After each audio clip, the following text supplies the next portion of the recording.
আজকে আমরা দেখাচ্ছি দুধ কচু দিয়ে চিংড়ি মাছ রান্না। চলুন এবার আমরা প্রথমে আমি চুলায় কড়াইতে বসালাম।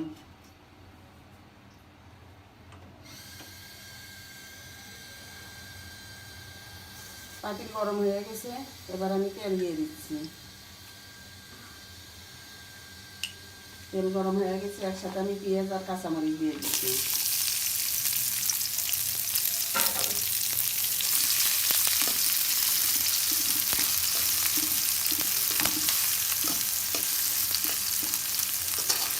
পেঁয়াজ আর কাঁচামরিচটা ভালো করে ভাজা হয়ে গেলে তখন আমি মশলা দেবো। পেঁয়াজ বাটা,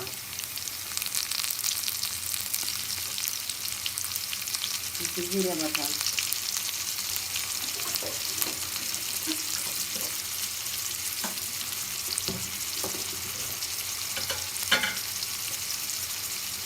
রসুন বাটা,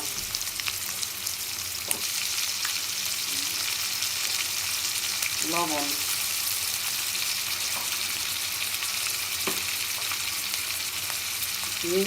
হলুদের গুঁড়ো,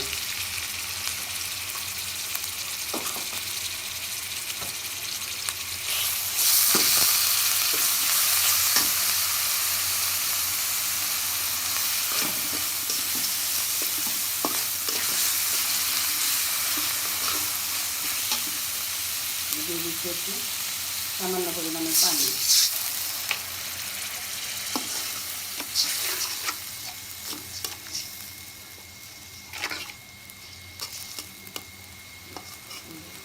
আমাদের মশলা কষানো হয়ে গেছে, মশলার উপর তেলটা ভেসে হচ্ছে। এবার আমি দিয়ে দিচ্ছি চিংড়ি মাছ।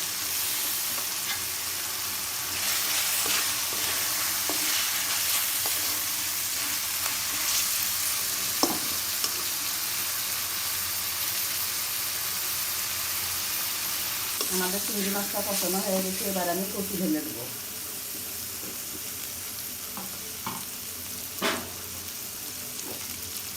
এটা আমি আনাই দিয়ে কচু দিয়ে রান্না করব।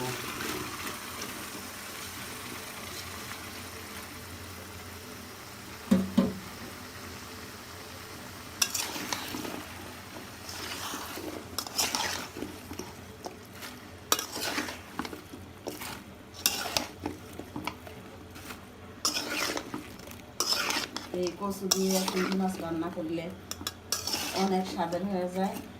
এই কচুটা খেতে খুব ভালো লাগে।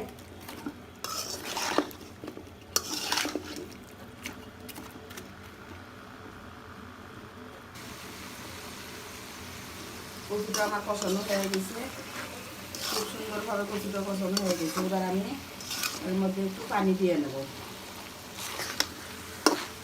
এখন ভালোভাবে কচুটা সিদ্ধ হয়ে গেছে, এই কচুটার মধ্যে এখন আমি পানি দেবো।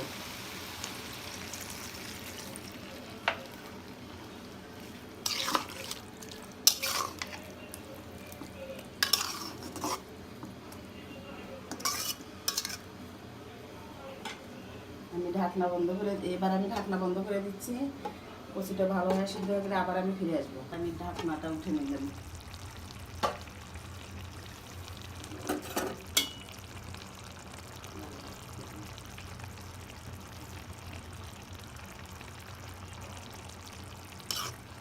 হয়ে গেছে আবার দুধ কচুর মজাদার একটা রান্না। এই কচুটা দিয়ে ভাত খেতে খুব মজার খাবার খাওয়া যায়। যদি একবার খাওয়া যায় তাহলে বারবার খেতে ইচ্ছে করবে। আপনারাও চেষ্টা করবেন এই কচুটা দিয়ে চিংড়ি মাছ রান্না করতে। দুর্দান্ত স্বাদে দুধ কচুর রান্না। আপনারা এই রান্নাটা বাসায় করবেন এবং পাশে সবাইকে দেখিয়ে দিবেন যে কীভাবে দুধ কচুটা রান্না করতে হয়।